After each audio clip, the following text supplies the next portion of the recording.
কালকে 3 রকমের মাছ নেওয়া হয়েছিল, মাংস করা হয়েছে, কিন্তু ওই 3টে মাছ রেখে দেওয়া হয়েছে, 3 রকমের ছোটো মাছ। এবারে আজকে আবার দেখলাম রাস্তা দিয়ে এত ভালো মাছ যাচ্ছে না, দেখো এই চিংড়িগুলো নিয়েছি। চিংড়ি সবটা করব না, কিছুটা করব, কিছুটা রেখে দেবো। আর বরুলি মাছ নিয়েছি এই যে। এবার করছি পটল কুমারি, মানে পটল ভাজা, আর করব আলু পটল দিয়ে চিংড়ি। যেটা বললাম যতটা চিংড়ি করব সেটা এই মশলাটা দিয়ে করব, তাই জন্য পেস্ট করে নিচ্ছি।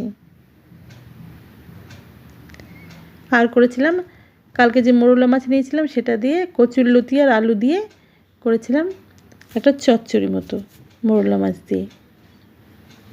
মাঝখানে না আবার মাছটা না ধুলে হবে না, চিংড়ি মাছটা ধোয়া গেছে। এবার বরুলিগুলো ধুয়ে নিচ্ছি। বরুলি মাছ খেতে কিন্তু অসম্ভব ভালো। আর এই দেখো আমার আলু পটলটা হয়ে গেছে। এবার ঝোল দিয়ে এর মধ্যে দিয়ে দেবো চিংড়ি। চিংড়িগুলো দিয়ে তারপরে আমি এটা নামিয়ে বাসন মাজবো।